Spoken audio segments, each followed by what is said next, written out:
Hello again, everyone.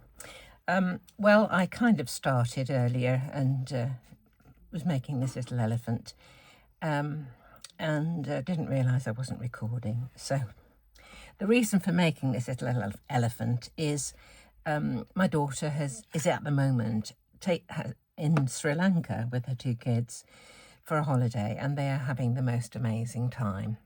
And the thing that she has loved all her life and has been thrilled to see this time in Sri Lanka with the elephants. So I thought I'd make them a little welcome home card of an elephant. And this elephant is one of the new release from Craft Addiction UK. So as ever, when doing intricate little die cuts like this, I like to layer them just to give that bit of extra dimension. He looks kind of like quite vital, doesn't he, really? So this flower that he's holding is one of the Craft Addiction UK sets of, this whole bunch of flowers. I think they're wildflowers or something. I did toy with the idea of doing an inked background, but I came across this bit of Swiss dot embossing in my drawer that I must have done at some point, and I think that looks kind of sweet. I think this elephant would do very nicely as a welcome baby elephant, don't you? I'm colouring him grey because, the elephants they've seen are grey. A baby toy elephant sort of thing could be pink or blue or yellow or green or whatever you fancy, really. So let's just start by cutting my top layer. For the top layer, I'm just going to have this part of him. The ears and the legs can be on the lower layer. So let's just cut this off like this. And the ear, like that. And round the other side.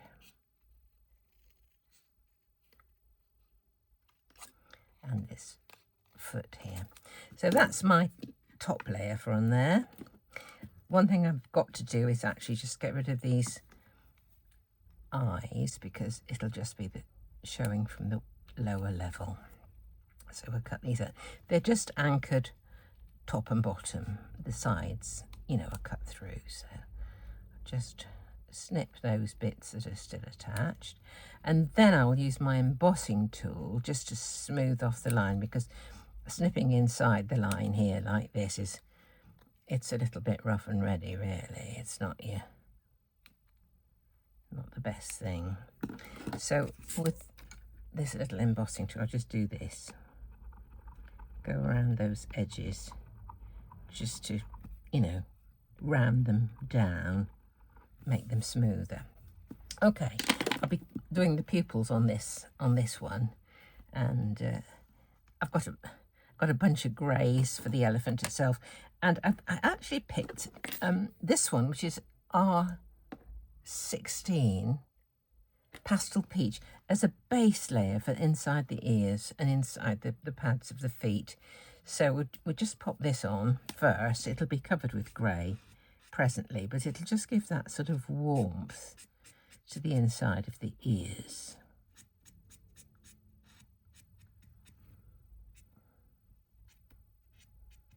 Like so. Okay, that's going to be the end of that now. The rest is going to be greys. So we'll do the shadow around here, under the chin, behind the trunk here, in between the legs, left-hand side of that. I always tend to imagine the light source coming from the right for some reason. I think it used to be my craft light that was on that side. This side of the trunk and those few crease lines. Okay. Maybe over the eyebrows a little bit.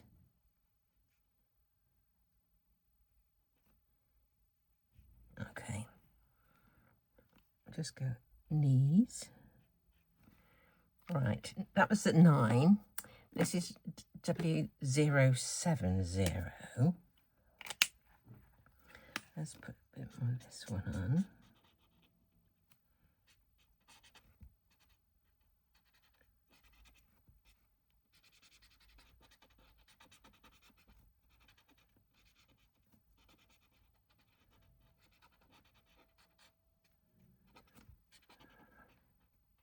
Okay, now we'll go over the lot with the 050, which is this one.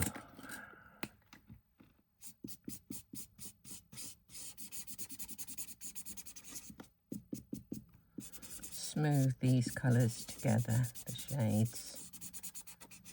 Go over the feet with this one to the toes.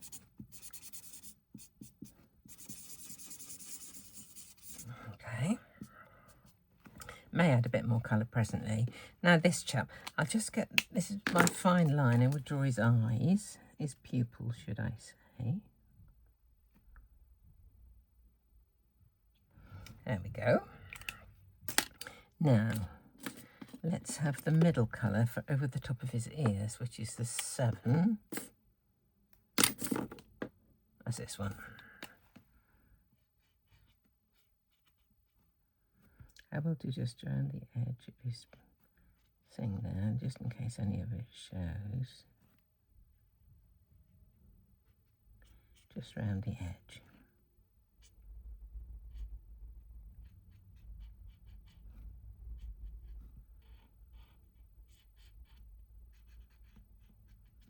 I'm going to go over these pads, these feet and the ears with the lightest, the 5.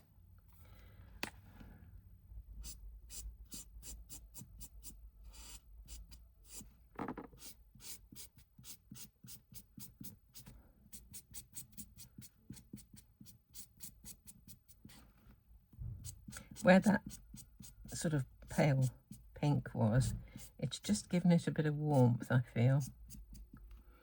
Okay.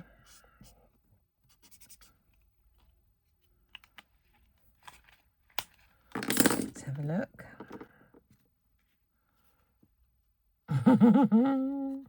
What a cutie. And a bit of shape like this. So you can carry on doing, I'm going to use more 7, the middle colour. You can carry on doing your shading, you know, until you're happy with it, really.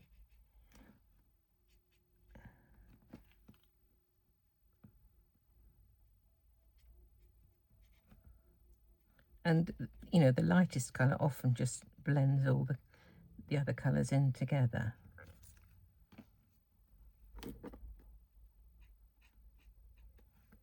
Okay, so these join together.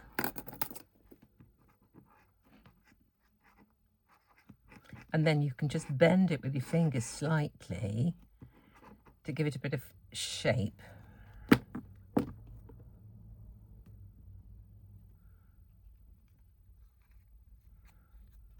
This kind of business. You can press, use my pokey tool. What I did was just do this to make the pathway for the flower to go behind the trunk. But you see it's attached just right there, which is brilliant, absolutely brilliant. So there's the elephant. Now the flower, to do the flower, I simply, the middle comes out. It's a loose centre. I didn't cut the whole length because I didn't want it all that long. Now the middle is still in there. To get the middle to stay in this one, what I decided to do this time was to use a glue dot. These are small ones. Oh, they're slightly larger. I actually used a smaller one on those, but this one I'll just do. With it like that, I've actually coloured it first. I'll do that now. Just use one of these markers.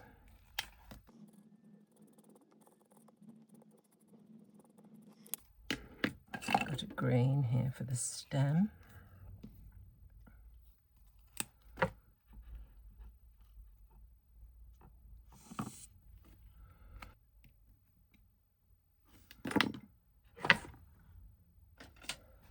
Just colour this with brown.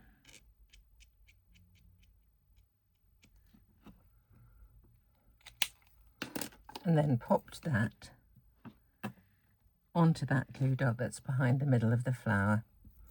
And that's kind of it, really. And that can just be slid then in there, and then the glue dot attaches him. Take the back off this, and it attaches him to there. So all I need to do now quickly is to cut a piece of this backing to go behind there. Swiss dots are so clean looking, aren't they? Absolutely lovely. So I'll just chop a bit of this off. I think this can go onto foam tape.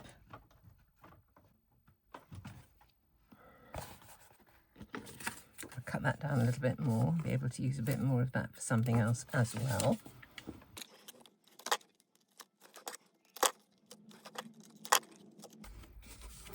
And my daughter said that they spent a few days doing the, the adventure stuff, climbing Lion Rock and going on safari and seeing all the wildlife. They've just been wonderful. And then they went on to have a sort of a chill few days. And they're going to go now next to some tea plantations. I remember picking tea in Sri Lanka donkey's years ago. Have to prick the top 3 leaves or something, I think I seem to remember. Had this thing over my back, and you sort of pick the leaves and put them over your shoulder into the basket. And I think there was a cord going over around your head or something. I can't remember, but it was great fun. Then we did tasting of tea, and my mum, when I was a kid, she used to have tea delivered to the house. And in those days, it wasn't Sri Lanka, it was called Ceylon. And the tea she had was called Flowery Pico Tips. Isn't it funny how these things stick in your mind? Flowery Pico Tips. Now, I will put a bit of glue stick on here to aid with positioning. And I'll cut a piece off this.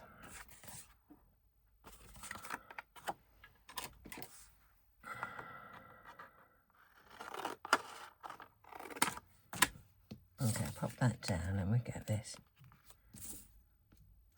It's got 2 ways of going. They're not absolutely square, they're more in diamonds, and I quite like the diamonds long ways. Let's just get these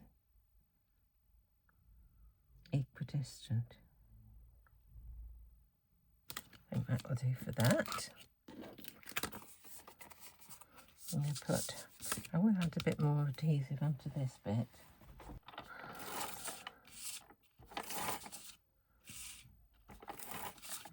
The experiences that these kids are getting these days is just amazing. Lucky things, I think. Very lucky. Let's have it this way. I do eyeball this, and if one side is slightly narrower, I tend to like to put that at the top. So, and here's my elephant. Now, to keep him the shape he is, I'm going to carry on using some of this foam tape, put it down the middle like that, which is where he is protruding the most, and then we put some glue around his ears and his feet and that kind of stuff. So very simple card, but I think it'd be a nice little welcome home for them. If I send it soon, it might get there by the time they come back, mightn't it? Postal service is not the best in the world. Okay. As I say, these little elephants you could use perfectly well as new baby cards. Isn't that sweet? So here it is, the finished card. I may put welcome home on there. I may just do that on the computer. I don't think I've got a welcome home stamp. I'm not sure. But so quick to do, it makes quite an impact if it's got, a little bit of shading on. I did think of using the hearts, have the hearts kind of coming up out of his trunk kind of thing, but I just thought the flower would be rather nice, as you know, from Africa. So thank you for watching. Thank you for giving a thumbs up and checking your subscriptions. And thanks for all the lovely, lovely comments. I do love reading them and responding to them. So do come and see me again, and have a lovely day.